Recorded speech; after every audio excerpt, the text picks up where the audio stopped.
I didn't see you there. I was just reading some of my favorite Warcraft lore books, and it left me with an interesting thought.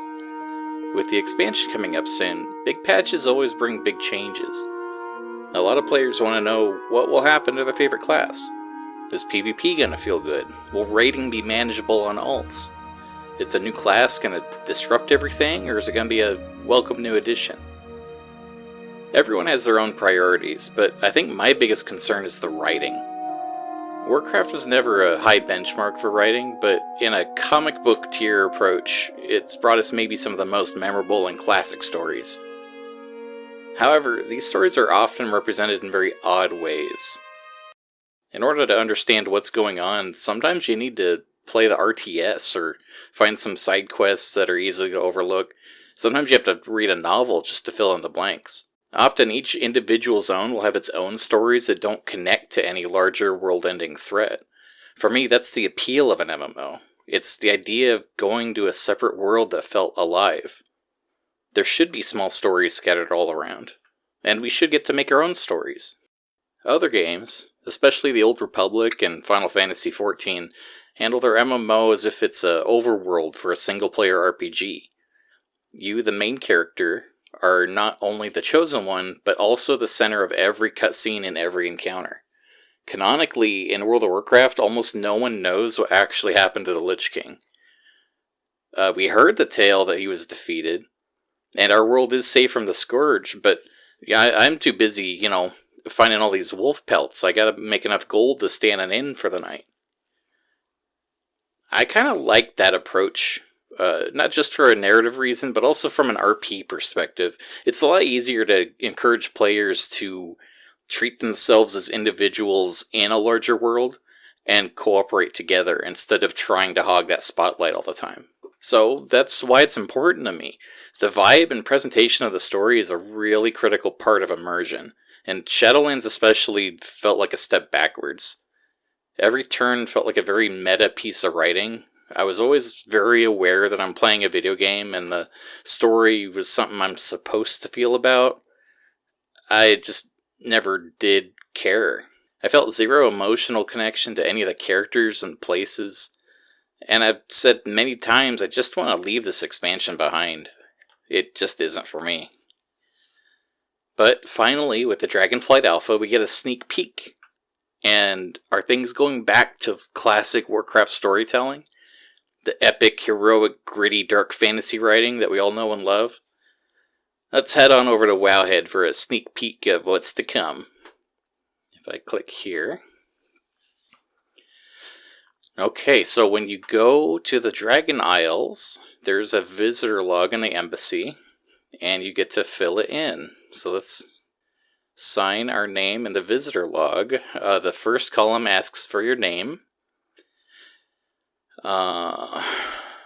Rathion's BFF. Let's go with that one. I'm gonna pick Stonehead because I'm a funny person.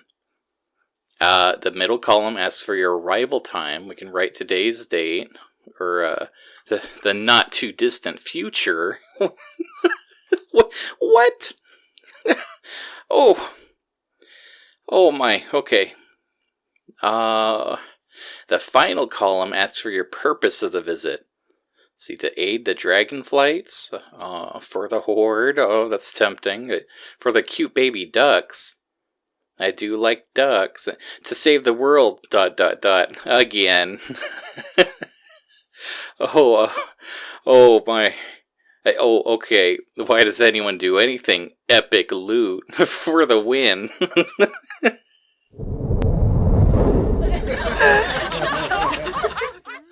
Oh my god, who is this for? Oh. I think we crossed the threshold somewhere. It's like you take the least entertaining teenagers on Reddit, and now they're getting jobs in the entertainment industry. This is the power of math, people! Come on! You are correct, MC. Leroy Jenkins!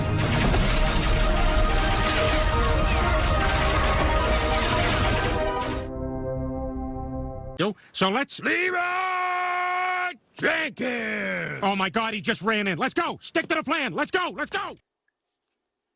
I don't know if this is indicative of the quest text by and large, but I know that I have a very low threshold for this kind of garbage. In fact, I think I need a palate cleanser. I'm gonna go back to leveling my alt in one of those good old classic zones, if you don't mind. Let's head on over here to Red Ridge and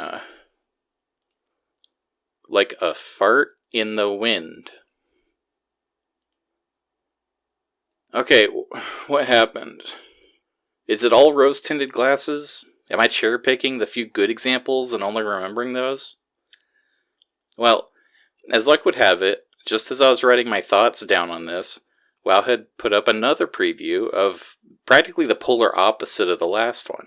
Now, this is a side quest that takes place right when you arrive at the Dragon Isles.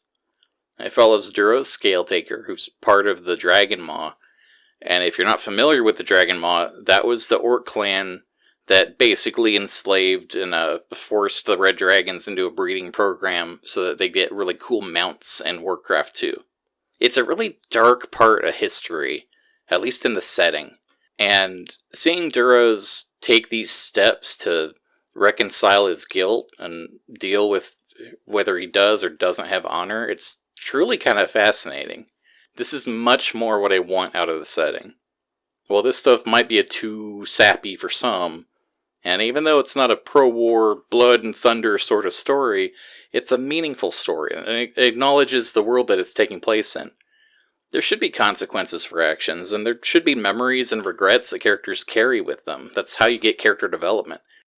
It would be a shame to go through the entire Dragon expansion and not touch on a handful of these notable moments in Azeroth's history, especially when the storylines intersect. Also, no one turned themselves into a pickle in the entire quest, so you get to focus on the story. I'm trying not to do too much spoiling in these previews, and I would sincerely prefer to just enjoy the finished product as intended, but this stuff is just so important, I kind of want to know if I can set my expectations appropriately. I'm left with some concerns and some optimism. If luck would have it, you probably have more of the latter. But as an avid role player, it kind of doesn't matter, because I'm going to just make up my own stories anyways.